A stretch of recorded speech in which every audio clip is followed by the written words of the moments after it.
Good morning, dear farmers. I am Dr.Prajith. Welcome back to another vibrant episode of Kisan Krishi Deepam. In the last episode, we discussed various aspects of agriculture and livestock. Today, we are here with another colorful subject, that is ornamental fish farming. To discuss this subject, we have some expert in this field. We have Dr. Gopal Sundaraj. He is Principal Scientist, Central Institute of Freshwater Aquaculture, Bhubaneswar, Orissa. He has an experience of more than 25 years in this field. We have Dr. Balaji Rajkumar. He is Principal Scientist, Central Institute of Brackish Water Aquaculture.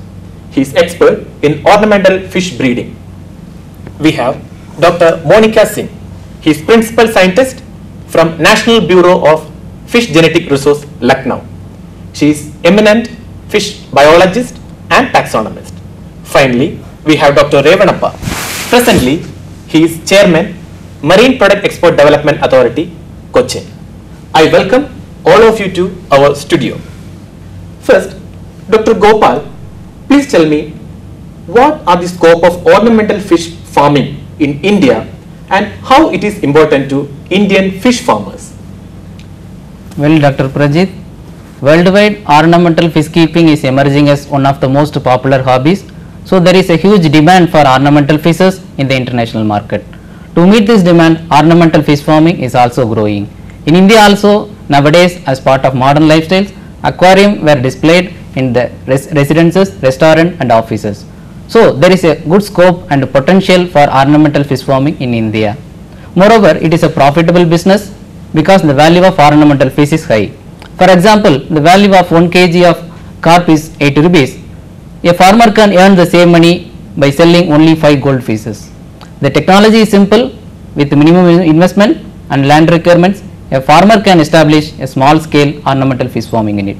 If you look at the international trade in the ornamental fishes, it is growing at the rate of 8%. So it offers good opportunity for farmers to set up export oriented ornamental fish farming in it, aiming at international markets like United States, Europe and Japan. Dear farmers, as I said earlier, the demand for ornamental fishes is growing at both in the international and domestic market.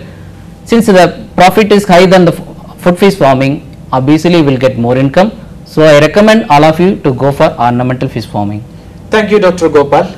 Now we can move to Dr. Balaji. Dr. Balaji, please throw some lights on the technical skill which require for establishing a small scale ornamental fish culture unit. Yes, Dr. Prajith, there is a large number of tropical aquarium fishes are known to us. While many of them are easy to breed and some of them are rare and difficult to breed and also more expensive. We have a standardized protocol for most of the exotic species. Then here I would like to advise you to select ornamental fishes with commonly available, more attractive and less expensive and also easy to breed before going to challenging ones. So your ornamental fish project can either be rearing or breeding or both rearing and breeding, depends upon the space available. The basic requirement of starting an ornamental fish culture project are quality water, adequate space and sufficient feed. And moreover, we need to have extra investments like tanks, aquarium, quality water supply, watershed, aeration equipments and electricity. Here the fishes will reach marketable size within 4 to 6 months and we can take more than 8 to 10 crops per year. So with already mentioned requirements, we can very well establish a small ornamental fish culture farm. Okay, thank you, Dr. Balaji. Dear farmers, we know our country is blessed with rich aquatic resources and native fishes. So we can move to Dr. Monika. Monika, what are the scope of commercializing our native or indigenous ornamental fishes? Well, Dr. Prajith, as you said, our country is a natural reservoir of ornamental fishes. Presence of mild climate and natural water bodies is an added advantage. There is a vast unexplored potential for the indigenous ornamental fishes in various parts of our country such as Western Ghats and northeastern states. Exploration in this area has a great potential which would be beneficial for our country.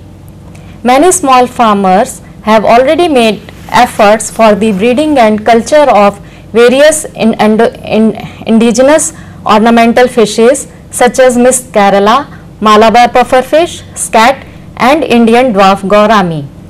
Many farmers are very much interested to take up such ventures on commercial basis.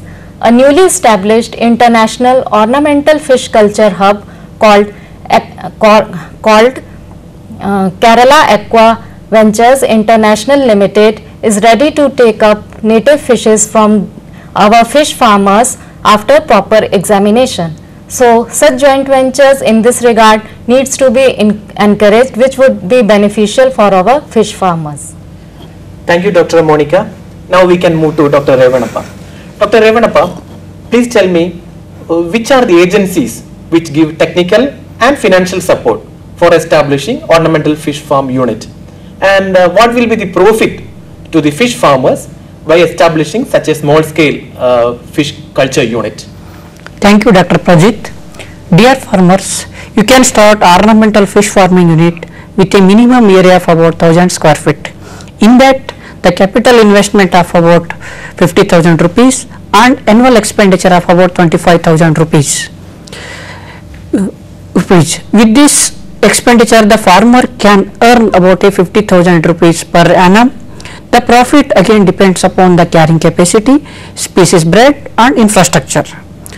So regarding various technical and financial support, the various agencies like National Fisheries Development Board, National Bank for Agriculture and Rural Development, Northeastern Development Financial Institutions, Fish Farmers Development Agencies and our organizations Marine Products Export Development Authority are taking lot of interest to promote the ornamental fish farming in India. Our organization like Marine Products Export Development Authority helps farmers in many ways. It provides subsidy of 50% subject to a maximum of around 50,000 rupees to a farmer who are interested to establish ornamental fish breeding unit. We can also provide financial assistance to those farmers who are involved in export of ornamental fishes to overseas market, and we also assist those farmers who are interested to participate in international trade fair. So farmers can take the help from these organizations for regarding technical and financial support. Thank you, Dr. Revanappa. Once again, I thank our guest Dr. Gopal, Dr. Balaji, Dr. Monika and Dr. Revanappa for coming here and sharing their valuable experience and knowledge. Dear farmers, I hope this discussion will be fruitful to you and you can establish a ornamental fish culture unit and you can make your future bright and prosperous. For more details, you can contact us. Our address, Kisan Krishidipam, Post Box number 5, Doordarshan Bhavan, New Delhi 1. You can contact us through phone. Our phone number 094477262227. Our toll free number 1551. For more details, log on to our website www.ddvision.com. Our email ID kisankrishidipam@gmail.com. Dear farmers, next week we will be back with another interesting subject. Till then, goodbye, namaskar.